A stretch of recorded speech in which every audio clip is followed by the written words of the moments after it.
Welcome to Get Paid for Your Pad, the definitive show on Airbnb hosting, featuring the best advice on how to maximize profits from your Airbnb listing, as well as real-life experiences from Airbnb hosts all over the world. Welcome.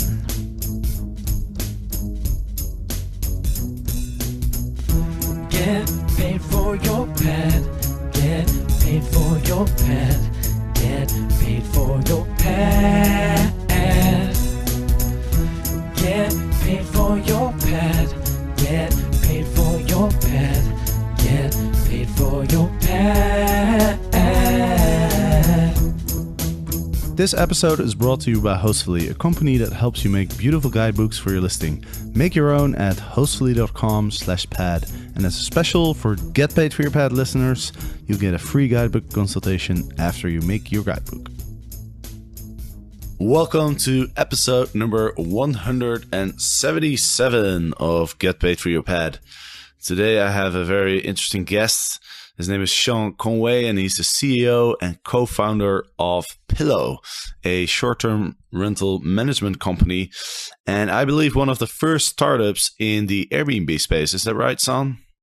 In the ecosystem, I think we were one of the first. Like previously, had a name of Air Envy, which it kind of made us cringe early on, and then we changed it over to Pillow, which we've been with for about 3 years. So it's been 4 years in the running and a lot of fun. So I'm curious to hear, how did you come up with the idea to start this company? Yeah, Jasper. Hey, first of all, I'm excited to be on here. So thank you so much for the invite and what you've done with this show. It's incredible. You're 177, and I'm excited to be like part of that jingle that you have because it stays in your mind. So I know that.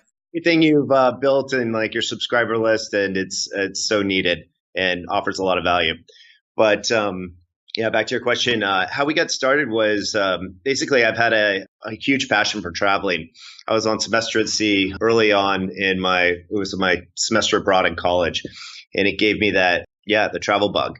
And so after selling our past company, Notehall, I took my backpack and started traveling around the world within Airbnbs.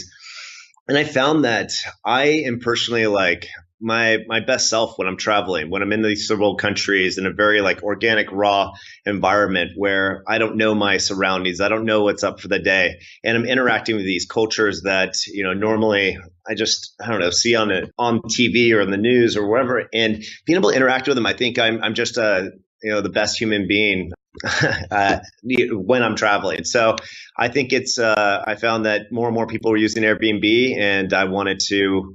The only reason that I wasn't Airbnb was because the work associated with it, the hosting work. So I wanted to enable that and allow anyone to actually earn income from their place while they're gone so they could travel more. Awesome. And you started in, what was it, 2014? Yeah. It's really, summer 2013 is when we really started. Just our first line of code was September 2013, and then big launch 2014. Okay, got it. Yeah. And which cities are you currently available in? Oh, wow. So I should know this right off the bat, but Seattle, San Francisco, San Jose, Los Angeles, San Diego, Albuquerque, Santa Fe, Denver, Salt Lake City, Phoenix, Chandler, Flagstaff. Yeah, there's quite a few now. So you guys basically started in San Francisco and then expanded throughout California, and now some other places in sort of like the west/Midwest South. Yeah, you could think of us as like the in and out expansion plan right now. We just kind of started California and then moving eastward. Right. And yeah, you're doing it in the opposite direction of the settlers a few hundred years ago. Yeah, exactly. Awesome. Yeah. So the main thing I wanted to talk about with you is actually the recent product that you've launched. It's called Pillow Residential. And the reason I wanted to talk to you about this is because everybody is aware of the recent trend that's been going on in the short-term rental market, where there's more regulations, a lot of apartment buildings.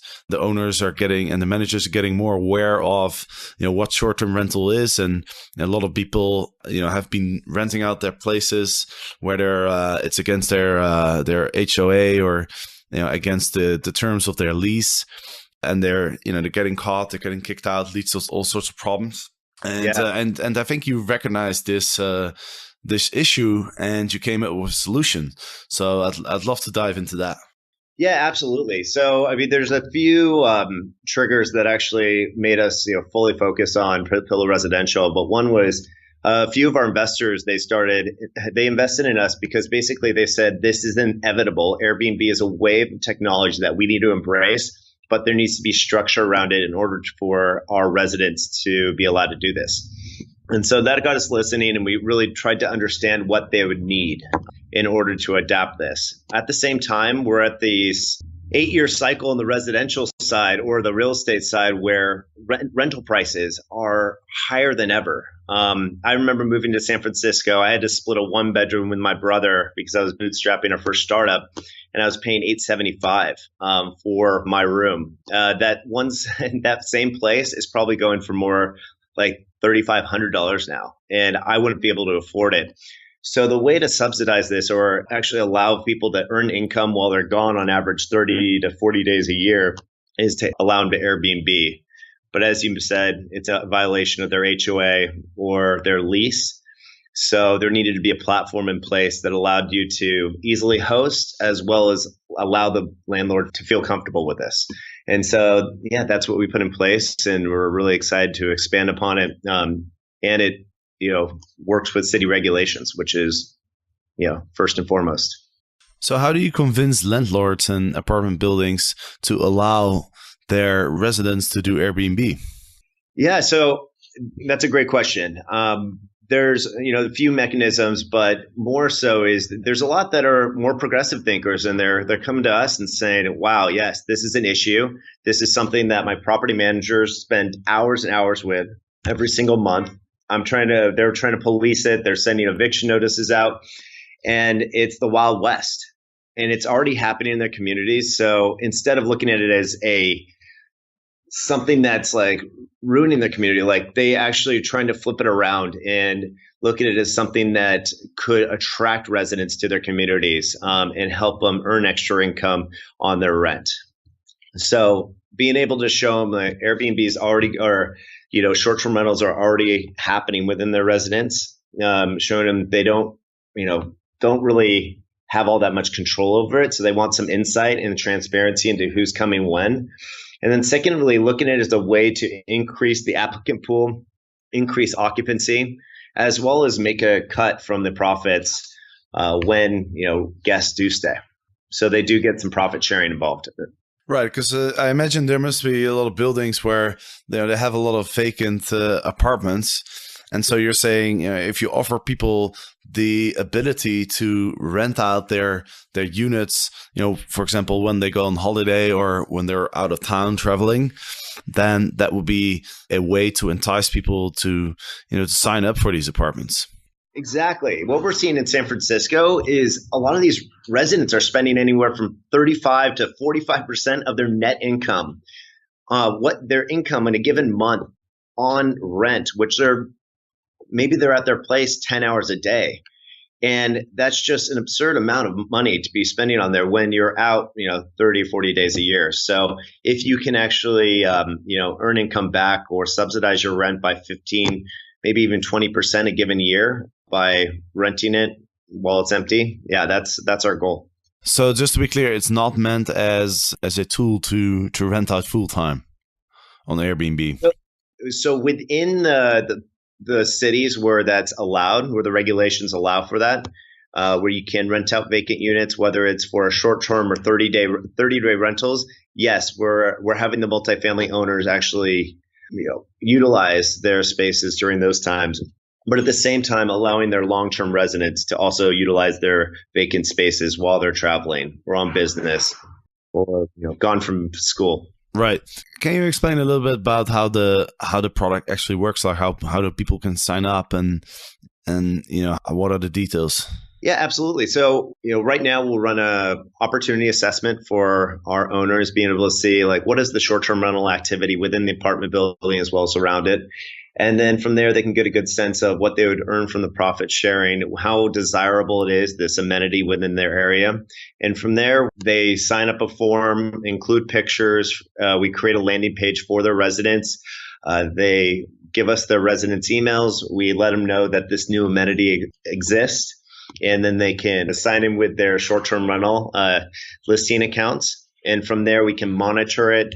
And then the property managers get full visibility into the guests, which vendors are coming in at any given time, and then the profits that they also earn when the guest leaves. So it's a fairly quick process. It really takes a 1 hour onboarding for the property managers, so they're fully knowledgeable if new residents come in. But yeah, it's fairly quick and simple. And how's it been going so far? Did you see a lot of demand? Oh my gosh, yeah, it's. I didn't expect how many signups we would. Yeah, since we released our funding and really announced it under Pillow. Yeah, I've had a mass amount. We've had 110 signups with over 60,000 units.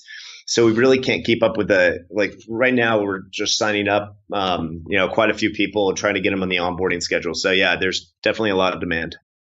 Right. And when you say signing up, so basically what you do is you find the people that run these buildings, the managers, the owners of these big apartment buildings. Mm-hmm. You sign those people up, and then they let their residents know, or they give you the contact details of the residents, and then you approach the residents, right? Yeah, exactly. So the owners can actually, if they have, let's say, 5% vacancy in a 300-unit building, they have 15 of those units, they can maybe take 3 to 4 or 5, depending on the city regulations, to turn those into furnished units, whether corporate or even short-term. And then they also allow this as an amenity for their residents, similar to like a gym or a pool, or offering, allowing pets in the place. They now offer this as a new amenity that they can advertise on different things like apartments.com or Craigslist to draw new residents in. Right. And you guys raised a pretty substantial amount of money, 13.5 million.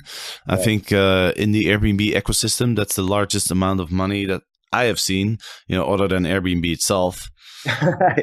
Yeah, they've kind of dwarfed us. But yeah, I mean, hey, it's an incredible amount of money. But we're putting it to use to expand. But Airbnb has shown that this industry is not going anywhere. We're changing the way people are living. So I expect to see a lot more, funding rounds, and even heard of a lot larger funding rounds, within the ecosystem currently happening. So, hang on. We're going to see a lot more of this. All right, sweet. I noticed that one of your investors, Gary Vaynerchuk, he's a pretty interesting guy. Do you know him personally, or? Yeah, I know Gary. We've met a couple times, so it's not too much. But his enthusiasm, that energy that you see on the camera. I mean, when you meet him in person, it's there, just as high, if not more. And he's just super passionate and incredibly authentic, and just wants to help. So, yeah, he's a powerhouse. Host, I can't emphasize how important it is to share recommendations of things to do or eat near your listing beforehand. Your guests won't have to go through TripAdvisor, Foursquare, or Yelp. They won't have to scratch their head and think about possible places right in the moment. I've been using Hostfully to create an online and printable guidebook to show my guests my favorite coffee places in Amsterdam. They use my recommendations, and I'm getting fewer questions from my guests as a result. I've also included screenshots of my guidebook on my Airbnb listing as a way to differentiate my listing from others. So make your own guidebook at hostfully.com/pad. Awesome. So, obviously you've been helping Airbnb hosts manage their units for about 3 or 4 years now. So, you're very familiar with the different challenges when it comes to managing your Airbnb unit. What would you say is the biggest challenges that you see, or biggest challenges that Airbnb hosts have when they, in managing their units? Yeah. So, I think anyone that says that managing, Airbnb is easy, or scaling one of these companies is, has been easy, is, I don't know. I don't know how they do it. So it's challenging, and it's regardless of what space you're in, whether even it's 30-day rentals.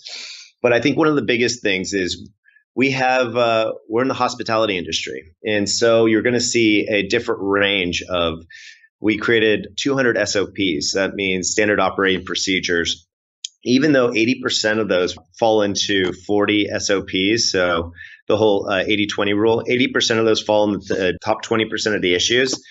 Like you have just all these nuanced cases that happen in this situation, this situation, this situation, you have to treat differently, or you're trying to standardize as much as possible. And I think that's it's like death by a thousand cuts. So being able to create as much standardization while also having that personalization is, I think, one of the biggest challenges. Yeah, we all have in the industry and the ecosystem. And so we've done our best to, create the standards that guests as well as hosts like, and create a great stay overall. Now, the ecosystem has been exploding recently. I remember in 2014 when I started this podcast, I'd heard of you guys, and then I think Beyond Pricing was the next one I heard of. And those are pretty much the only ones, I think. Oh man, we go back.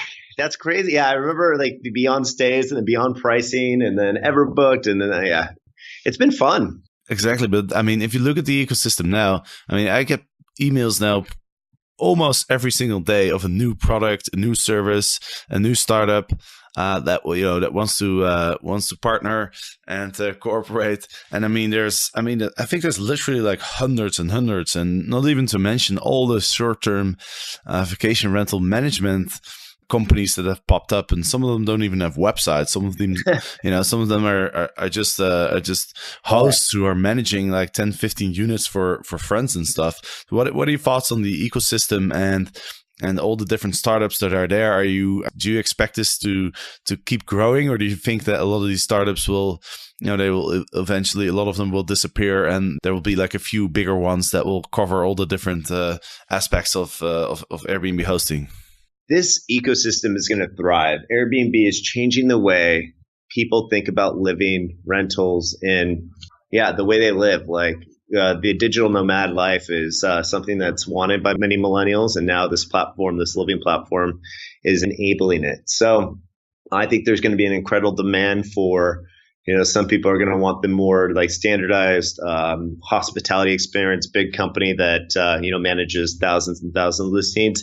And that personalization, that one host that has 10 to 15 listings is always going to be in demand as well, because you're going to want that personal touch. So it's in an individual's touch. So I think I think you're going to have a wide range of businesses that can definitely play in this industry. And I think we're at the very early stages, and someone that's entering, could flourish into a host with hundreds of properties very easily. There's lots and lots of room to grow.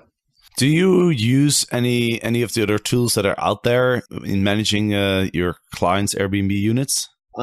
We have a lot of like digital visualization tools. We have Zendesk. We use a lot of the things within the tech industry, a lot of tools within the tech industry.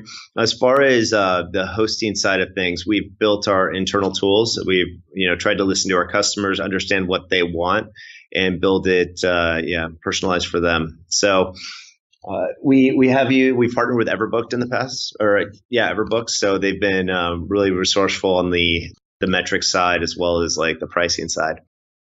Sweet. I was recently in New York, and I had a talk with Deanna Ting, who's a reporter for Skift, and she wrote a very long, extensive article about when Airbnb is going to IPO and if it's a good idea for Airbnb to IPO.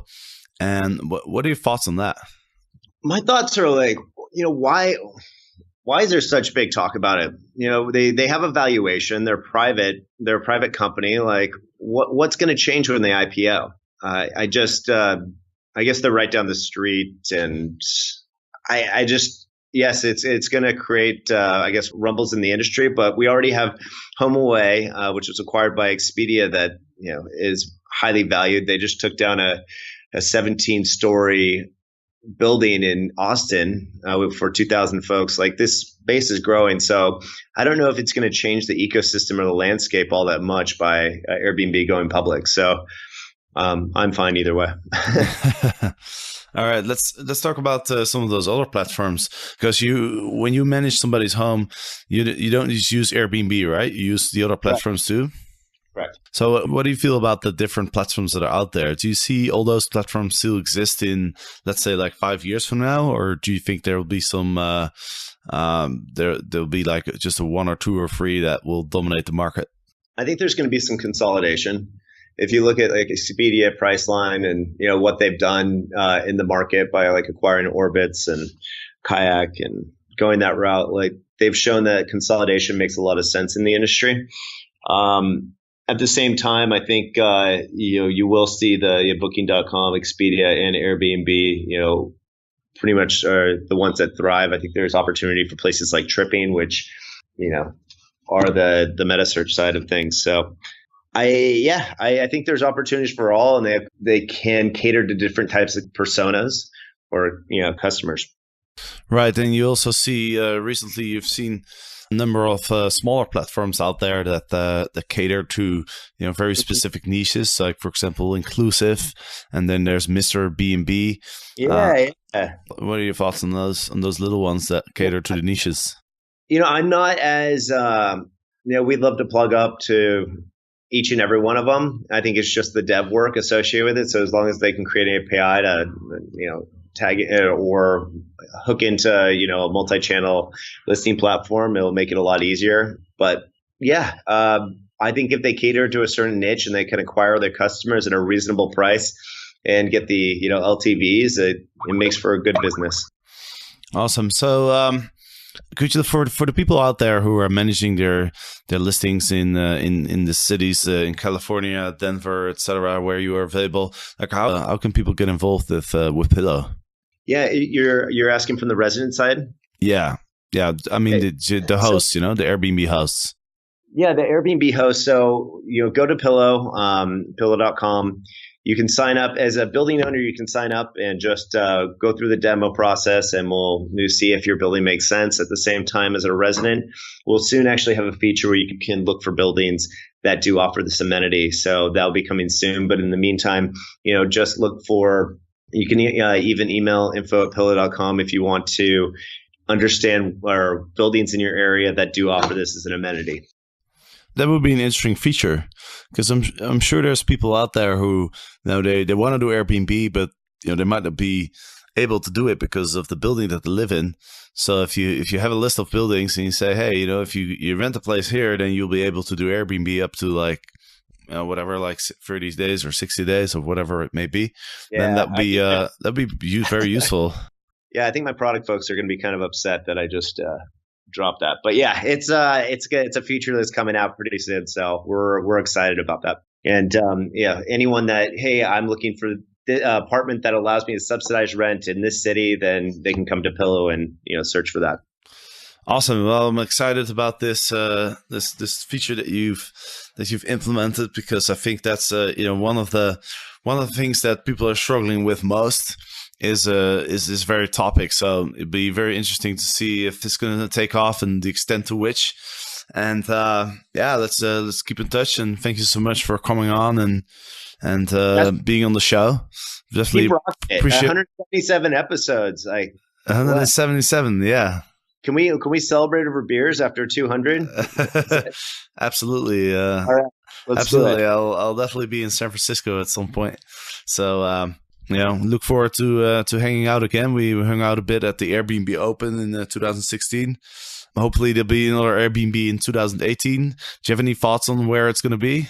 Yeah, so they're skipping this year, right? They are, yeah. I don't know. It's I think maybe Austin. Oh no, Austin doesn't like Airbnb, huh? Somewhere central. Somewhere central would be good. Yeah, well, I'll get back to you on that one. Maybe New York would be a good option. Yeah, New York would. Hey, that would be cool. Or DC. All right, cool, Sean. All right, thanks for coming on to the show, and for all the listeners out there, thanks for listening. And there'll be another episode on Friday, so see you then. Get paid for your pad. Get paid for your pad.